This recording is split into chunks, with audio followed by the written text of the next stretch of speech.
Todos bem-vindos à nossa primeira live do nosso desafio do terror.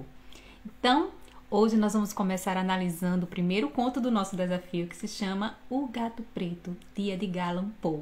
Inclusive, aqui no perfil e lá no YouTube, eu já tenho um vídeo que foi gravado com a professora Adriana Freitas ano passado sobre esse conto, que é um conto icônico, maravilhoso, que trata muito da questão da psique humana, né, das inquietações nos abismos da mente e como isso pode ser sombrio. Então, como amanhã já é o dia, né, Halloween, aproveitei para começar essa semana, a partir de hoje, nós estamos começando com o primeiro conto. São 5 contos de terror, onde você vai conhecer um pouquinho sobre a questão das histórias, das narrativas que trazem essa questão do sobrenatural, trazem essas ideias da questão do simbólico, que muitas vezes tem a ver muito mais com a psicologia do ser humano e a sua visão, né, misteriosa a respeito das coisas. Então eu te convido, a você que está entrando na live, a clicar aí no aviãozinho, convidar mais pessoas para compartilhar essa leitura conosco e aprender a ser de fato um leitor proficiente. O leitor proficiente, ele se destaca, seja lá qual for o gênero, seja lá qual for a temática, porque ele sai da superficialidade, ele entra, né, nas nuances do texto, ele consegue ter uma visão muito particular e muito mais aprofundada daquilo que realmente o escritor quis falar. Mas hoje a gente vai falar um pouquinho de Edgar Allan Poe. Edgar Allan Poe, um escritor renomadíssimo. Escreveu, inclusive, esse conto em 1843, no século XIX, mas já antecipou muita coisa que só foi estudada posteriormente. Inclusive, vou até falar um pouquinho de Freud, né? De que Freud explica, mas muito antes de Freud desenvolver toda a sua análise sobre a questão do id, do ego, do superego. Sim, Edgar Allan Poe já traz nesse conto algumas situações que nos fazem pensar um pouquinho a respeito dessa questão da psique humana. Então, eu vou te convidar a ir convidando, deixe a sua curtida se você estiver assistindo pelo YouTube. Não esquece de curtir e compartilhar e de se inscrever no canal do @professora Andresa, que eu estou sempre trazendo contos, análises de romances, da literatura, para que a gente possa aprender cada vez mais, informar cada vez mais, incentivar a leitura. Então, se você já gosta, ótimo. Se você ainda não tem essa experiência da leitura, vem comigo, vem com a gente aqui na nossa comunidade dos leitores proficientes, que eu tenho certeza que você vai sim se tornar um leitor muito melhor, e entendendo e compreendendo e realmente percebendo o quanto ler faz toda a diferença. Perceberam aqui? Toda de preto, toda no brilho aqui, que O Gato Preto é um conto espetacular. Eu tenho certeza que você vai amar essa história cheia de mistérios, de perversidades, do ruim do ser humano, mas que Edgar Allan Poe soube tão perfeitamente traduzir em cada palavra que é colocada nesse conto. Então vamos lá. Esse conto, a gente já começa com um título que chama bastante atenção. O Gato Preto. Que é, enfim, esse gato preto? Ele aparece, claro que como título a gente já tem uma ideia aí, que se trata de um personagem muito importante dentro dessa narrativa. O narrador, vou começar a contar para vocês a história, é um narrador que inicia esse conto já num tom confessional. Ou seja, ele quer confessar, ele diz que a morte dele se dará no outro dia e que ele precisa contar o que aconteceu com ele há um tempo atrás. Ele não dá muita certeza dessas memórias, né, do que ele pode ter de alguma forma modificado em relação às memórias, mas é algo que ele tem, que ele precisa passar adiante, ele precisa confessar. Bom, vocês sabem que o Edgar Allan Poe, ele ficou bastante conhecido pela estruturação de contos curtos. Esse aqui não é tão curto assim, mas também não chega a ser um romance, claro. Mas ele sempre se organizou muito na questão do texto que é curto, mas que prende a atenção. Ele fisga esse leitor logo nas primeiras linhas. É justamente isso que acontece no O Gato Preto. Esse gato preto vai aparecer um pouquinho depois. Ele inicia essa narrativa confessando algo que ele fez no passado e que ele precisa compartilhar, já que está à beira da morte. Mas vocês vão se surpreender com o comportamento desse personagem. Então vamos lá, narrador em primeira pessoa. Já sabemos que é um narrador que conta de acordo com a sua versão, com a sua visão dos fatos, nem sempre o que é dito pode ser levado em consideração ao pé da letra. Já tinha comentado com vocês em todos os outros contos e análises de romances, né? Esse narrador em primeira pessoa é um narrador que conta a partir do seu foco, do seu ponto de vista.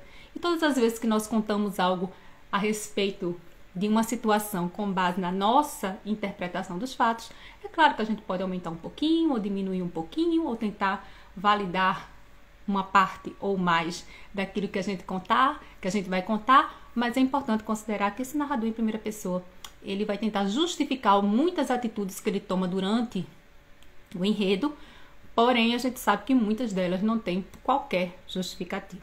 Mas vamos lá. Vou começar lendo só um pedacinho, logo do início do conto, para vocês sentirem como ele se apresenta ao leitor logo nas primeiras linhas do conto O Gato Preto. Ele diz assim: para muito estranha, embora muito familiar narrativa que estou a escrever, não espero nem solicito crédito. Ou seja, ele deixa para o leitor claramente a decisão de acreditar ou não na história que ele vai contar. Inclusive, ele fala da questão familiar, no sentido de é algo que é muito peculiar a mim, que está envolvendo na minha vida. Então, é uma narrativa familiar à minha pessoa. Por isso, de tão, vamos dizer assim, absurdo em alguns aspectos, eu não espero que você, enquanto leitor, leve tão ao pé da letra ou considere todas as coisas que eu vou falar. Então, ele deixa esse leque aberto. É importante que a gente já entenda que se esse narrador, no início do conto, já nos dá essa possibilidade, é porque sim, nem ele tem tanta certeza assim das coisas que ele propõe aqui como certas ou erradas na concepção dele. Então vamos lá, vamos primeiro entender. Bom, ele primeiro se apresenta como alguém que está preso, que está à beira da morte. Ele já, inclusive no conto, diz que vai morrer no outro dia, ele precisa contar o que aconteceu com ele. Mas inicialmente no conto ele fala sobre a vida dele, que ele sempre foi uma pessoa tão boa, tão bondosa, tão maravilhosa, que inclusive as pessoas que conviviam com ele, os amigos, até tiravam umas brincadeiras com ele, achavam realmente que ele era muito bobo, de tão bonzinho que ele era. Então a gente vê essa questão dessa ideia do bem, né? Eu sou bom, eu sou tão bom que as pessoas acabam até me ridicularizando pelo meu excesso de candura, por ser uma pessoa tão benevolente, por ser uma pessoa tão boa. Então a gente precisa entender que ele próprio se coloca nessa condição logo no início da narrativa. Ele fala de um tempo passado. Então, ele está aqui contando no presente que está preso, a gente já tem essa informação, que ele vai morrer no outro dia, então ele precisa contar o que aconteceu, mas ele primeiro vai lá, volta com a gente no passado e nos faz conhecê-lo antes de tudo ter acontecido, que provavelmente foi o que o levou a estar na condição de estar preso. Entenderam? Então vamos lá. Só que aí ele vai e diz o seguinte: eu era tão bom, assim, os meus colegas inclusive até brincavam comigo, ficavam rindo de mim, diziam que eu era bobo, porque de tão bonzinho que eu era.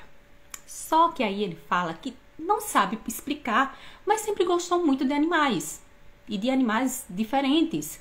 Então os pais sempre cuidavam muito bem dele e deixavam ele ter todos os animais que ele queria. E assim ele foi vivendo uma vida muito tranquila, muito boa, até que encontrou uma mulher que, segundo os critérios dele, seria a mulher ideal para ele, uma mulher muito bondosa também. E quando eles casaram, eles, inclusive, de uma maneira muito tranquila, começaram a ter vários animais. Então, ele tinha macaco, ele tinha coelho, enfim, ele tinha cachorro. Mas daí surge a história, a conquista do animal mais importante para ele. Mas vamos falar, antes de eu falar dessa questão do animal mais importante, é importante frisar que ele considera algo muito que eu achei bastante interessante, que ele fala da questão da lealdade. Olá, Hanna, seja bem-vinda. Ele fala da lealdade do animal em relação ao ser humano. Então, o que acontece? Ele faz uma análise em que ele complementa, ele coloca, vamos dizer assim, de uma maneira clara, que o animal tem uma maneira de se comportar, de se relacionar com o ser humano, que ele considera que dá mais uma brecha, uma ideia de fidelidade do que do humano em relação a outro. Então ele pontua isso aqui dentro do conto. Ele deixa claro que os animais, por uma questão de serem até, vamos dizer assim, na concepção deles superiores aos humanos, conseguem ser muito mais fiéis em termos da relação entre eles, tá bom? Então vamos deixar isso aqui bem guardadinho, porque isso sim tem uma informação, tem uma colocação aqui dentro do conto que é muito importante. Mas vamos lá. Então ele vai, e dentre esses vários animais que ele tem, ele acaba tendo também entre eles o gato. Algumas traduções colocam o nome do gato como Pluto. Outras traduções colocam como Plutão. Tá bom? Eu vou usar Plutão porque foi o nome utilizado aqui de acordo com a tradução que eu fiz a leitura do conto. Se a gente vai lá para essa questão do simbólico, dos significados, que eu sempre digo, palavras, situações, ambientes, nada dentro de um texto, gente, é colocado à toa ou de maneira aleatória pelo escritor. Muitas vezes a gente acha que assim, sabe, o escritor acordou, vou escrever hoje sobre um gato preto. Pode acontecer? Pode. Mas podem ter certeza que essa escrita inicial, ela é muitas vezes reescrita e lapidada. Porque o texto literário, ele exige uma construção de sentido que não é a mesma, por exemplo, de você pegar a sua revista ou o seu jornal diário, fazer a leitura. Hoje é mais pela internet, né? Mas antigamente vocês compravam mais as bancas de revista e fazer a leitura de uma notícia ou de uma reportagem. O texto literário ele se configura através da multiplicidade de sentidos. Esses novos sentidos, eles desafiam o leitor a irem muito mais em busca dessas concepções do que exatamente ler literalmente o que se encontra no texto. Então é importante que vocês considerem... Olá, Patrícia, seja bem-vinda. Que vocês considerem que no momento em que você faz a leitura, perceber que esses códigos, esses simbolismos, eles aparecem não de maneira aleatória, mas construindo todo um sentido textual. Isso vai fazer com que você compreenda o quanto o texto tem a lhe oferecer em termos da visão do autor, do que ele quer te enviar como mensagem e do impacto que isso vai causar dessa construção de sentido que é feita entre a palavra, os sentidos que as palavras adquirem e a mensagem, a construção da informação que é colocada por você ou entendida por você no momento em que você faz a leitura. Então, quando ele coloca aqui, logo antes de falar que tinha lá, que estava com o gato preto, ele coloca que sim, os animais conseguem ter um relacionamento com os humanos que chega a ser de alguma forma superior aos relacionamentos dos humanos entre si. Ele já nos encaminha para uma linha de pensamento ou de visão crítica do que vai acontecer posteriormente, porque é claro que ele vai contar o que vai acontecer, né? Que o motivo que o levou a estar preso logo no início da narrativa, que a gente vai percebendo o seguinte: olha, se o relacionamento dos humanos com os animais, do animal com o humano, chega a ser tratar desse aspecto da fidelidade, e ele agora diz que tem, dentre todos os animais, que ele era apaixonado pelos animais, um gato preto, e este é o preferido. A gente percebe claramente que esse é o animal preferido, porque esse gato preto que ele tinha o acompanhava em todos os lugares. Era o dito melhor amigo dele. Ele amava esse gato. Inclusive a esposa também gostava muito desse gato. Mas só que surge dentro da vida deste personagem aqui algo que vai fazer toda a diferença em relação ao que era este homem, que era tranquilo, era um homem muito bondoso, como ele mesmo auto se intitula, que era bem casado, que tinha uma vida tranquila, até o momento em que ele começa a beber. E aí o alcoolismo, ele aparece dentro do conto como sendo, vamos dizer assim, o pontapé para que muitas coisas fossem desencadeadas em termos da psique humana desse personagem, fazendo com que ele fizesse coisas ou tomasse atitudes que eram totalmente desregradas e totalmente fora daquilo que é convencionalmente comum ou tranquilo de se conviver em sociedade. Então ele passa a ser uma pessoa agressiva ele começa, inclusive, não só a xingar a esposa, a falar palavras grosseiras, ou seja, ofendê-la através de palavras, como ele também passa a bater na esposa. Então ele muda totalmente a sua personalidade. E é importante citar que, como o conto foi escrito no século XIX, no século XIX se tinha crença de que o alcoolismo ele levava as pessoas à loucura. Então era comum que se compreendesse que sim, ele começou a ter atitudes de uma pessoa que não estava na sua sanidade, atitudes perversas, atitudes cruéis, que eram totalmente contrárias à figura que ele tinha antes de começar a beber.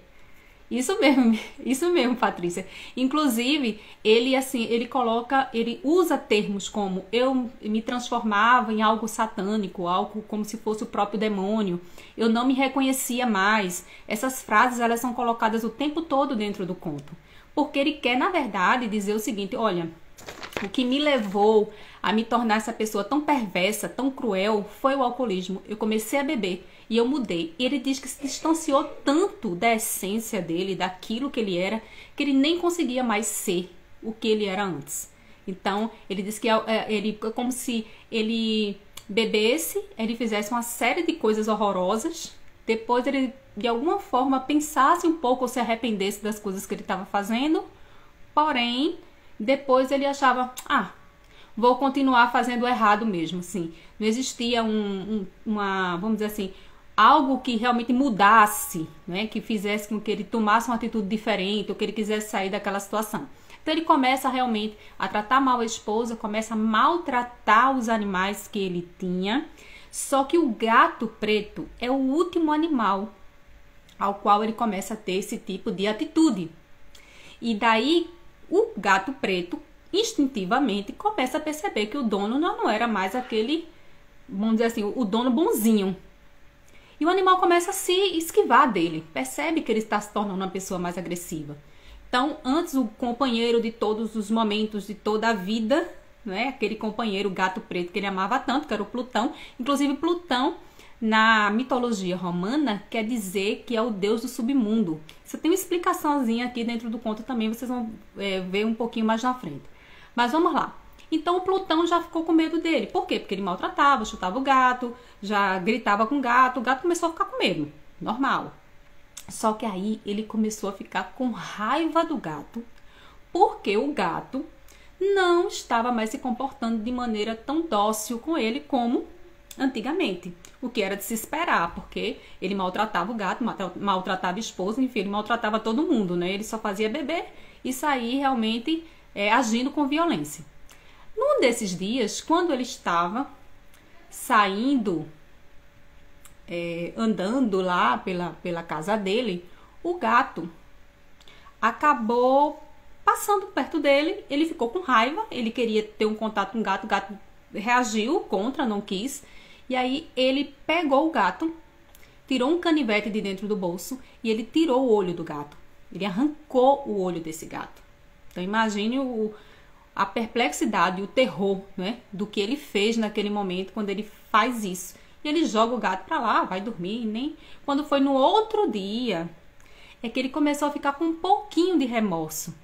Ele disse: eu tô achando meio acho que eu exagerei, né, com o gato, machuquei muito o gato.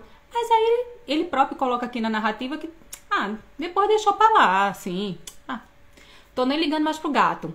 E realmente ele depois olhou, não tá mais nem sangrando, acho que ele já tá sentindo mais nada. Então ele tira o olho do gato e sente um pouquinho de remorso muito rápido e depois ele deixa pra lá. Olá, Ana, seja bem-vinda. Então, o que é que vai acontecer? Depois que ele faz isso com o gato, pior ainda ficou a situação do gato em relação a ele. Imagine se o gato queria chegar perto de uma pessoa que tinha sido agressiva ao ponto de tirar o olho dele com canivete, né? Então, daí você vê a barbaridade de tudo isso. E aí as coisas foram piorando cada vez mais. Até que, é bem interessante, ele mesmo coloca aqui uma citação do texto que eu acho interessante frisar, que ele diz assim: pois que outro mal se pode comparar ao do álcool. Então ele está sempre colocando que ele está agindo dessa forma porque ele está possuído, né? Quando bebe, quando ele tá ali sob o efeito do álcool, é como se o próprio demônio tivesse se incorporado dentro dele, ele não consegue se reconhecer. Mas ele também não parava de beber. E ele não, inclusive, quando ele estava nessa situação de meio que pensar sobre o que ele tinha feito, ele também rapidamente, meio que, vamos dizer assim, ignorava, né, as coisas que ele fazia. Mas aí, o que é que vai acontecer? Sim, antes de eu citar essa parte do que acontece depois que ele tira o olho do gato, é importante a gente frisar essa ideia de por que o gato preto, né? A gente sabe que o gato preto, na Idade Média, desde a Idade Média, ele era muito colocado como sendo uma bruxa disfarçada, né? Como uma bruxa, quando queria se disfarçar, se transformava num gato. E o interessante é que, historicamente, existem comprovações de que não só as mulheres eram queimadas quando eram acusadas de bruxaria, mas também, na Idade Média, era muito comum as pessoas pegarem os gatos pretos e colocarem numa fogueira, achando que era uma bruxa. Imagina a situação. Então, quando ele escolhe aqui, o Edgar Allan Poe, ele escolhe essa história aí do gato, tem muita simbologia, né? Dessa coisa do sobrenatural que ele quer passar dentro dessa ideia do que é o gato preto. Então, inclusive, os gatos, coitados, sofreram muito na Idade Média, eles foram jogados. Mas eu até vi recentemente uma pessoa falando que dessas ONGs que cuidam dos animais, que infelizmente existem ainda algumas crenças, né, superstições, em que pessoas acreditam que realmente o gato preto ele é algo que dá uma ideia de algo ruim, né, amaldiçoado, e muitas vezes maltratam os coitados dos gatos pretos, maltratando, matando, fazendo alguma coisa assim de maldade com os gatos por causa dessa condição. Então vejam que até os animais, né, sofrem com essas visões distorcidas, né, da realidade, infelizmente. Então vamos lá. Então, o que é que ele faz? Ele pega o gato, arranca o olho do gato, pronto. O gato que ele amava no passado, né? Que agora ele passou a maltratar. Até que ele começa a ficar com raiva. Ele agora cada vez mais me rejeita. Ele agora já não quer mais conversa comigo. Aí chega uma noite em que ele pega... Já pensou? O preconceito ficou até com o gato. Vê? A situação é triste. Então ele vai, pega o gato e ele fica com tanta raiva. Porque aquele gato no passado o tinha amado e agora o rejeitava. E ele sabia que ele tinha maltratado aquele gato e agora o gato, vamos dizer assim, é como se tivesse amaldiçoado ele, algo nesse sentido. Ele vai e enforca esse gato, certa noite. Ele pega uma corda, ele coloca no pescoço do gato e enforca esse gato numa árvore que ficava no quintal da casa dele.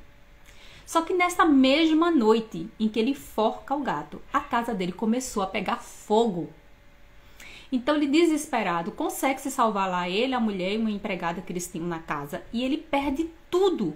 Ele perde dinheiro, ele perde o imóvel, ele fica na derrota. No outro dia, ele vai na casa e ele percebe que tem muitas pessoas aglomeradas no local onde ficava a cama dele. Então ele vê no espelho da cama, aí o gato colado. Ele tinha pendurado, lembra que eu disse? O gato ficou lá pendurado na corda na árvore do quintal da casa dele. Só que agora o gato tinha ficado colado no espelho da cama dele. Então tinha sido preservado ainda com a corda no pescoço e todo mundo impressionado. Nossa, como é que veio aparecer essa imagem aqui? E aí ele coloca aqui na narrativa que provavelmente foi alguém que na hora que a casa estava pegando fogo, ou não sabia que a casa estava pegando fogo, fica meio assim, sem ter muita precisão aqui qual era a ideia, tinha pego o gato, foi o que ele imaginou que tivesse acontecido, e tinha lançado esse gato dentro do quarto dele. E aí, como teve um incêndio, acho meio inverossímil isso, né? Mas enfim, ele coloca aqui, como teve um incêndio, o gato acabou ficando colado no espelho da cama dele. Mas aquela visão pra ele já disse, o negócio aqui não tá muito bom pra mim, né? Porque eu perdi tudo e o gato no outro dia tá ali, colado, olhando pra mim, com o olho bem aberto assim, né? O que tinha sobrado, coitado, né? Porque ele já tinha tirado né? Com um canivete. E a corda no pescoço, mostrando pra ele, mais uma vez, assim, na cara dele, né? O que ele tinha feito.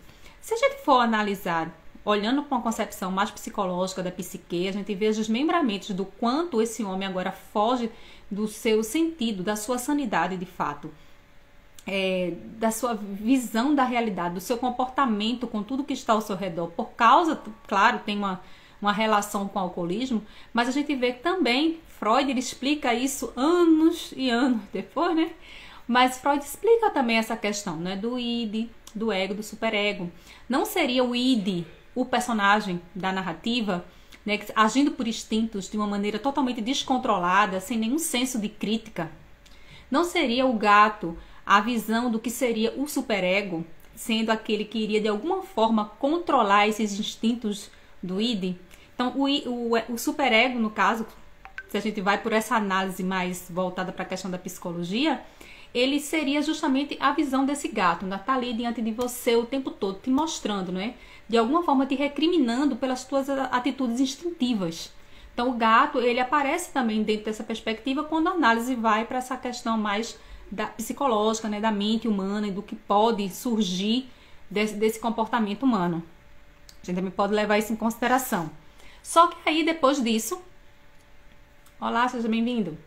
Depois disso, ele vai e tem que morar numa casa muito, vamos dizer assim, inferior à casa que ele perdeu, né? Ele perdeu tudo, foi queimada a casa que ele vivia.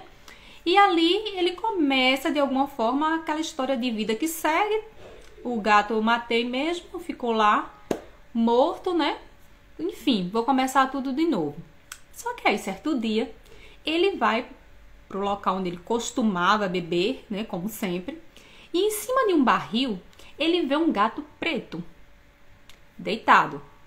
E ali, quando ele olha lá o gato preto, ele olhou, pegou o gato, deixou perto dele. O gato começou a se passar pelas pernas dele. Aí ele, nossa, o gato gostou de mim. Aí ele pensou, quer saber, eu vou tentar me redimir. Eu vou tentar levar esse gato para eu criar. Meio que como uma forma de reparar o que ele tinha feito com Plutão, que é o primeiro gato, né, que ele tinha matado. E daí o que aconteceu? Ele pergunta ao dono dessa taverna se conhecia o dono, ele queria comprar aquele gato. Aí ele diz, não, esse gato apareceu por aqui, não deve ser de ninguém. Então ele leva o gato para casa. A esposa dele diz, nossa, então acho que ele até melhorou, né? Os ânimos, o humor. Né? Trouxe um gato e ela se apaixona pelo gato. Só que esse gato, ele não era totalmente preto como Plutão, que é o primeiro gato que tinha morrido. Ele tinha na área do pescoço uma mancha branca. Olha aí, gente, o que isso significa aí, ó. Ele tinha uma mancha branca nessa área do pescoço. E ele disse que gostou muito do gato, só que depois ele começou a achar que o gato gostava demais dele, ele já estava se enchendo, não estava querendo uma conversa com aquele gato. O gato ficava atrás dele o tempo todo, ficava todo se alisando nas pernas dele. Quando ele estava sentado, o gato pulava em cima da perna dele. Ele estava dormindo, quando ele acordava, estava o gato olhando para ele. Ele começou a ficar meio que apavorado com esse gato. E aí ele começou a ficar com raiva. Só que ele tinha vontade de maltratar o gato, mas sempre lembrava do que ele tinha feito com Plutão. E toda vez que ele lembrava, ele dizia, não, vou me controlar aqui. Só que aí, dia foi passando, até que a esposa decide ir com ele numa adega que tinha nesse local onde ele estava morando. E aí, eles estavam lá, tudo direitinho, ele estava com o gato, até que o gato passa por entre as pernas dele e ele se desequilibra. Então, naquele momento em que ele se desequilibrou, ele foi tomado por uma fúria tão grande, assim, mas tão terrível, que ele pegou um machado e ele ia matar o gato com esse machado. Só que quando ele levantou a mão, que ele ia matar o gato com o machado, ele perdeu totalmente o controle, a esposa pegou no braço dele. Então, quando ele olhou para a esposa e ficou com raiva, ele tirou o braço dela, né, do que estava prendendo o braço dele, e ele pegou o machado e enfiou na cabeça da esposa, ou seja, no crânio da esposa. Tá vendo como esse cara é totalmente insano, totalmente descontrolado? Foi o que ele fez. Então, o gato ali escapou, mas a esposa acabou levando a machadada no crânio, que foi o que ele fez com a esposa, porque ela o impediu de matar o gato. E aí foi que ele começou a pensar. Ele disse, bom, agora eu já matei a esposa mesmo, como é que eu faço para me livrar do corpo? Ele começou a ficar preocupado. Aí ele disse, vou cortar os pedaços. Vê a cabeça dele, viu? Vou cortar os pedaços e depois vou desaparecer. Aí depois ele pensou, não, vai chamar atenção. Não, vou levar como se fosse entre objetos aqui, mas vai chamar atenção. Ele estava pensando, bom, eu preciso arrumar uma forma de me livrar desse corpo sem que ninguém perceba que eu sou o assassino, né? Que eu matei a minha esposa. Então, ele começa a olhar a adega e ele percebe que tem uma área onde ele, pela questão da umidade do local, ele poderia tirar os tijolos da parede e colocar a esposa emparedada, né? Morta, lá emparedada. Que foi o que ele fez. Ele foi tirando os tijolos. Depois que ele tirou, ele encaixou o corpo dela naquele vão, né, da parede. Depois ele colocou os tijolos novamente e depois ele passou uma espécie de argamassa que não chamasse muito atenção, porque ele pensou em todos os detalhes, de modo que ninguém jamais iria imaginar que a esposa que iria sumir, porque ela nunca mais ia aparecer, né, ela estava morta, estivesse ali naquele local. Então ele foi astucioso até nesse momento. Só que aí ele pensou o seguinte, ele começou a procurar o gato. Procura o gato, que tinha se livrado da morte, né? Acabou a esposa morrendo no lugar do gato. E ele não conseguiu mais achar o gato. Ele disse, melhor, né, que esse gato desapareceu daqui. E aí, ele ficou pensando, vivendo a vida dele como não tem problema nenhum. Tô tentando achar aqui, porque eu quero que vocês vejam essa parte. Ó, cadê? Achei. Certo dia, ela me acompanhou para alguma tarefa doméstica até a adega do velho prédio que nossa pobreza nos compelira a ter que habitar. O gato desceu os degraus, seguindo-me e quase me lançou ao chão, exasperando-me até a loucura. Erguendo o machado e esquecendo na minha cólera o medo pueril que tinha até ali sustido minha mão, descarreguei um golpe no animal, que teria sem dúvida sido instantaneamente fatal, se eu o houvesse assestado como desejava. Mas esse golpe foi detido pela mão de minha mulher.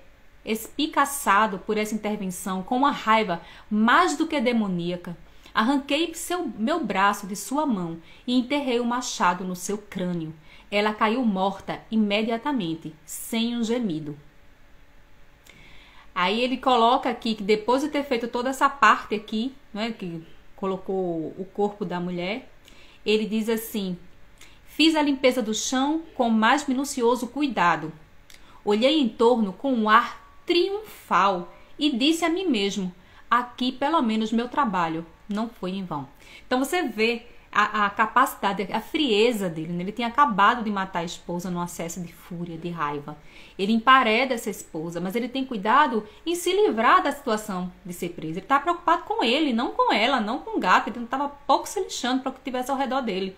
Tanto que ele limpa com cuidado. A gente vê realmente, se a gente for analisar, o comportamento de um assassino, né? O comportamento de alguém zero empatia, o comportamento de alguém que só quer se dar bem ali com a situação, que mata sem escrúpulos, arruma um jeito de se livrar das evidências do crime, e vejam que ele coloca aqui, pelo menos meu trabalho não foi em vão, ou seja, com ar triunfal, ou seja, ele estava se sentindo até bem, olha aí o que eu fiz meu trabalho muito bem feito, ninguém vai nunca descobrir o que aconteceu. Então ele começa a procurar o animal, como eu falei, ele não acha mais, só que depois de algum tempo, os policiais começaram a investigar o caso. Eles queriam saber por que essa mulher dele tinha sumido, então tinham ido à casa dele algumas vezes, mas não tinham percebido nada. Até que no quarto dia depois do crime, inesperadamente, chegou na casa dele um grupo de policiais. E esses policiais, eles começaram a entrar na casa, olhar tudo dentro da casa, e ele coloca aqui que ele não sentiu o mínimo incômodo. Ele disse que estava tão tranquilo, tão certo de que ninguém nunca iria descobrir o crime que ele tinha cometido, que ele disse que nenhum músculo, ele coloca nenhum músculo meu estremeceu. Meu coração batia calmamente, como de quem dorme o sono da inocência. Meu coração, ele diz, caminhava pela adega de ponta a ponta. Cruzei os braços no peito e passeava tranquilo para lá e para cá. Os policiais ficaram inteiramente satisfeitos e preparavam-se para partir. O júbilo do meu coração era demasiado forte para ser contido. Ardia por dizer pelo menos uma palavra, a modo de triunfo, e para tornar indubitavelmente segura a certeza neles de minha inculpabilidade. Então, ele ainda era dissimulado. Então, como a Patrícia colocou, o sociopata realmente. Porque como é que você sabe que tem o corpo de uma pessoa ali emparedada na sua casa, que foi você que matou? Os policiais chegam, começam a procurar, e você diz que seu coração bate calmamente como se fosse o som dos inocentes. Aí você tira a frieza. O quanto ele pouco estava se sentindo tão acima, né, da capacidade que os outros tinham de descobrirem o que ele tinha feito, que ele meio que, tô tranquilo aqui, é como se nada tivesse acontecido. Inclusive, eu nem citei aqui que ele, na mesma noite em que ele matou a esposa, ele diz que teve um sono tranquilo, que ele dormiu calmamente, como se nada tivesse acontecido. Essas são as palavras do próprio narrador. Ele mesmo conta como foi que ele lidou com essa situação aí de ter matado a esposa. Então, ele se sentia tão acima, né, tão por cima de tudo, que aí ele diz o seguinte: ele vai, enquanto o grupo estava subindo na escada, ele começa a se gabar. E aí é onde está a ruína dele. Porque normalmente as pessoas muito más, né, elas normalmente caem num erro muito grande. Então a gente vê na vida real, nesses crimes que são descobertos, onde é que está a ruína da pessoa que comete o crime? O sentimento de grandeza, né? Ela acredita que todo mundo é tão bobo, né? Vamos dizer assim, tão idiota, e tão inferior em termos de inteligência, que ele acredita que nunca vai ser pego, que tudo que ele vai fazer, ele vai se dar bem e tá tudo bem. A gente vê esse mesmo comportamento aqui, viu? Edgar Allan Poe já no século XIX já desenha realmente todo o comportamento de um assassino, né? De uma pessoa totalmente perversa. E aí ele começa a se gabar, ele deseja saúde, faz várias cortesias para os policiais, tentando ganhar os policiais no papo, né? E aí ele fala o seguinte, vê onde é que ele cai aqui, ele diz: a propósito, cavalheiros, esta é uma casa muito bem construída. Veja como ele se coloca, né?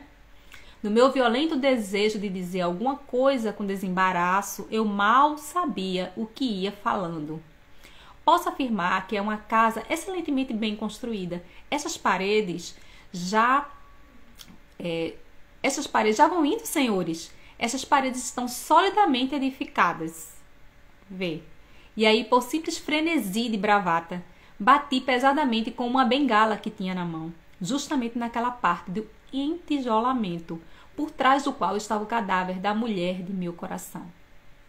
Então, ele se achando lá, os homens já estavam indo embora, ele ia escapar, né, de ser preso. Ele vai começar, porque essa casa é muito bem construída, começa a falar umas coisas assim, não tinha nem por que falar. Pega essa tal dessa bengala, bate na parede, justamente onde a mulher estava lá, morta, por trás da parede.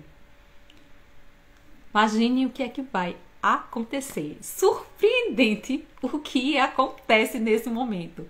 Quando ele bate, gente, sai um barulho como se fosse um urro, um grito, um gemido, uma coisa horrível. Tão apavorante foi aquele barulho no momento em que ele bateu na parede, que os policiais ficaram atônitos, olhando para ele, olhando para a parede, dizendo: nossa, o que é isso? Ele, inclusive, diz assim: um gemido a princípio velado e entrecortado, como o soluçar de uma criança, que depois extremamente anormal e inumano, um urro, um guincho lamentoso, meio de horror e meio de triunfo, como só do inferno se pode erguer. Há um tempo das gargantas dos danados na sua agonia e dos demônios que exultam na danação. E aí, o que é que aconteceu? Os policiais, claro, ficaram chocados com aquele barulho horroroso que tinha saído quando ele bateu na porta. A parede não caiu. Eles começaram a quebrar a parede para descobrir de onde estava vindo aquele barulho. Só que aí, gente, realmente o Edgar Allan Poe, ele nos surpreende nesse conto, porque quando eles conseguem tirar a parte dos tijolos lá da parede, o corpo da mulher cai. Já tinha aqui uns dias que ela estava presa ali. Então o corpo já estava em putrefação. Inclusive, ele coloca assim, o cadáver já grandemente decomposto e manchado de coágulos de sangue, erguia-se ereto aos olhos dos espectadores. E aí vem a grande surpresa. De onde então vinha o barulho? Sobre sua cabeça, com a boca vermelha escancarada e o olho solitário, chispante, estava sentado o horrendo animal, cuja astúcia me induzira ao crime e cuja voz delatora me havia apontado ao carrasco. Eu havia emparedado o monstro no túmulo. E aí vem a questão do sobrenatural muito presente, porque na verdade o barulho foi feito pelo gato que estava preso, emparedado, só que vivo. A gente tem uma coisa aí de mistério que eu vou mostrar para vocês aí, junto com o cadáver. Mas observe uma coisa muito interessante. Ele diz que, preste atenção, ele diz boca vermelha escancarada e o olho solitário chispante. Mas olha, foi o olho do primeiro gato que ele tirou. Vocês estão entendendo o que tem de sobrenatural aqui? Não foi do segundo que tinha desaparecido, queria dar a machadada. Ele não tinha tirado o olho do segundo gato. Ele tinha tirado o olho do primeiro que ele tinha matado, enforcado lá na árvore. Aí vem a questão do sobrenatural. Ele disse que tinha um olho só, esse gato que estava lá miando, fazendo esse barulho horroroso, dentro lá, preso na parede. Que era o gato que já tinha morrido. Então ele diz, estava sentado o horrendo animal. E ele coloca a culpa no gato. Isso aqui é interessante, porque ele coloca, esse gato me induziu ao crime. Então nesse momento aqui, é como se o primeiro gato fosse o segundo gato. Né? Inclusive que o segundo gato, quando tem a manchinha no pescoço, simbolicamente é como se fosse fazendo referência à corda, né, que ele tinha colocado no pescoço do primeiro gato. Então se funde aqui, claro que numa mente perturbada, né? Provavelmente numa mente perturbada, talvez fosse realmente o segundo gato que ele tinha visto, mas como ele já tinha colocado na cabeça que tinha sido amaldiçoado pelo primeiro gato, quando ele vê esse gato, ele já vê sem um olho, né? E ele já pensa que é o primeiro que está ali se vingando dele, né? Pela atrocidade que ele tinha cometido anteriormente. Então, ele coloca aqui assim o seguinte, cuja astúcia me induzira ao crime. Então, ele diz, olha, esse gato me amaldiçoou de uma forma que ele me induziu a matar a minha esposa. Bota a culpa no gato, né? E diz assim, cuja voz delatora, ou seja, foi por culpa dele que eu fui presa. Porque diz assim, cuja voz delatora me havia apontado ao carrasco. O carrasco seriam os policiais ali que iriam prendê-lo, né, para que ele pagasse pelo que ele tinha feito. Ele diz, eu emparedei o monstro, e ainda coloca o gato como sendo o monstro, que ele diz, eu havia emparedado o monstro no túmulo. E assim ele termina o conto. Então, primeiro que ele jamais se coloca aqui como, dentro dessa narrativa dele toda aqui, em nenhum momento ele se mostra arrependido pelo que ele tinha feito. Ele só narra o que ele contou e inclusive coloca no gato essa culpa por todas as mazelas, por todas as coisas ruins que ele mesmo fez, por todo o crime que ele cometeu. Inclusive achava que nem deveria ter sido preso, né, por ter matado a esposa e por ter feito tantas coisas ruins. Assim finaliza o conto, né, O Gato Preto, de Edgar Allan Poe, que eu acho assim que é bem interessante, né, pra gente ler esse conto que tem essa questão do mistério, desse comportamento, essa psique humana, né, essa coisa mais sombria, do perverso. Não tem aqui fantasmas, mas o sobrenatural, ele é muito presente, né, porque essas imagens que ele coloca do gato primeiro, depois do gato segundo, né, de toda essa trama que acontece na vida dele, trabalha muito essa questão dos contos de terror de Edgar Allan Poe. Patrícia, amor, é bem interessante esse conto. E louco, sim, né? Tem uma coisa totalmente fora do padrão. Então, amanhã a gente vai ter, sim, mais um conto. Vai ser até o dia 3, tá? Todo dia eu vou fazer uma análise aí. O de amanhã vai ser de Guy de Maupassant. Também trata dessa questão da loucura, né? Já tô adiantando um spoilerzinho, viu? Que também trata da questão da loucura. Deixa só achar aqui o nome dele. Acho que é o de amanhã. Tem mais de um. Ah, tá aqui. Vai ser rapidinho. Eu vou deixar no feed gravada essa live e no YouTube do @professora Andresa. Eu sempre coloco todas as lives que eu faço aqui no Instagram. Eu coloco lá, tá bom? Deixa eu ver qual foi. Desafio. Que aí eu consigo achar rapidinho. Ah, esqueci que tinha. Que todas as minhas mensagens desapareceram, que só Deus sabe por quê. Aí todas as coisas que eu botei antes agora não aparecem mais. Aí eu tenho que... Mas é Guide Maupassant, acho que eu lá... Passando. Eu coloquei inclusive todo o calendário nos stories. Eu vou passando. Achei. Eu lá.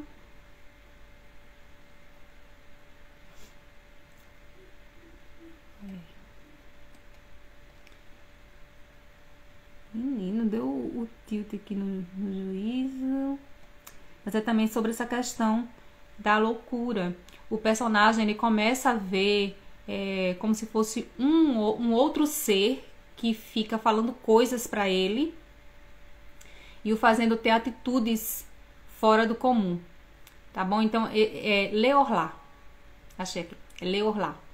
Então, vai ser bem legal amanhã, tá bom? Vou fazer provavelmente nesse mesmo horário, 17 horas.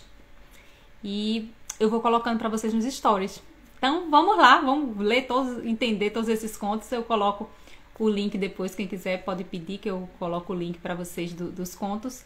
E é bem interessante. Então, beijo, muito obrigada, Patrícia, por ter acompanhado aqui a análise desse conto. E amanhã tem mais. Tchau!